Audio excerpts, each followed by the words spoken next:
মিথ্যা কথা বলার কারণে আপনার এই দুনিয়ার মধ্যে 5টি ভয়ঙ্কর রোগ হবে, যা আপনি জানলে অবাক হয়ে যাবেন। 5টা ভয়ঙ্কর রোগ হবে এই দুনিয়ার মধ্যে যদি আপনি মিথ্যা কথা বলেন। 5টা রোগ হবে।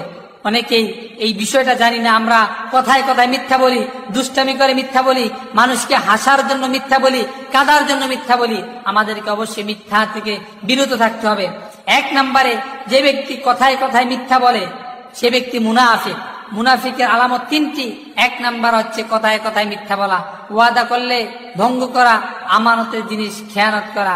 যে ব্যক্তি মিথ্যা কথা বলবে তার জন্য 1 নাম্বার হচ্ছে চেহারার সৌন্দর্য, চেহারার লাবণ্যতা দূর হয়ে যাবে। চেহারার যে লাবণ্যতা রয়েছে এটা চলে যাবে, নষ্ট হয়ে যাবে।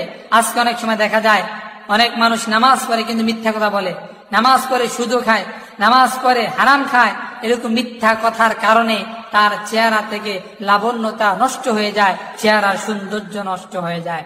2 নম্বরে, যে ব্যক্তি মিথ্যা কথা বলবে, কথায় কথায় মিথ্যা বলবে, তার 2 নাম্বার জিনিস যেই ক্ষতি হবে, ভয়ঙ্কর রোগ হবে, তার অন্তর মরে যাবে।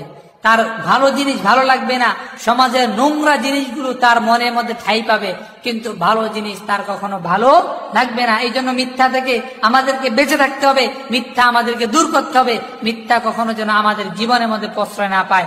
3 নম্বরে, যদি মিথ্যা কথা বলেন তাহলে দুশ্চিন্তা বৃদ্ধি পাবে, দুশ্চিন্তা বৃদ্ধি পাবে, হার্ট অ্যাটাক এবং ব্রেন স্ট্রোক করার সম্ভাবনা থাকবে। কারণ দুশ্চিন্তা মানুষদেরকে বৃদ্ধ বানিয়ে দেয়, দুশ্চিন্তা মানুষদের হার্ট অ্যাটাক বানিয়ে দেয়, তার খাওয়া তার চলাফেরাকে বন্ধ করে দেয়। এই জন্য দুশ্চিন্তা থেকে আমাদেরকে বিরত থাকতে হবে।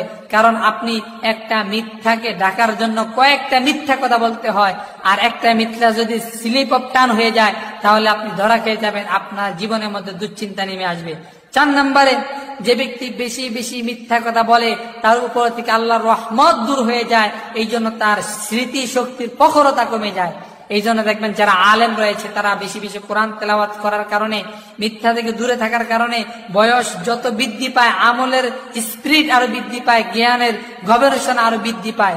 এই জন্য আমাদেরকে বেশি বেশি করে মিথ্যা পরিহার করে কোরআন হাদিস অধ্যয়ন করতে হবে, তাহলে স্মৃতি শক্তির প্রখরতা বৃদ্ধি পাবে।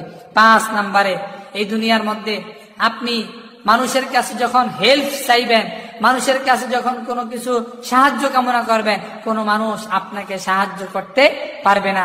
ওই ছোটবেলায় একটা গল্প করেছিলাম, ক্লাস 5-এ মনে হয়, যতটুকু সম্ভব হয়, যে রাখাল প্রতিদিন মিথ্যা কথা বলে, বাঘ আসে বাঘ আসে বাঘ আসে। এলাকার মানুষ প্রথম দিন আসলো, দেখে বালক হাসতেছে, মিথ্যা কথা বললো। দ্বিতীয় দিন আবার এলাকার মানুষ যখন আসলো, বালক হাসতেছে, বলে আমি দুষ্টামি করেছি। তৃতীয়বার সত্যিকার অর্থেই বাঘ এসেছে, কিন্তু সে যতই চিৎকার দিয়েছে কেউ তার ডাকে সাড়া দেয় না। এই জন্য মনে রাখতে হবে, মিথ্যা মানুষদেরকে ধ্বংস করে, কোনো মানুষের সাহায্য আপনি পাবেন না। মিথ্যা থেকে আল্লাহ তাআলা আমাদেরকে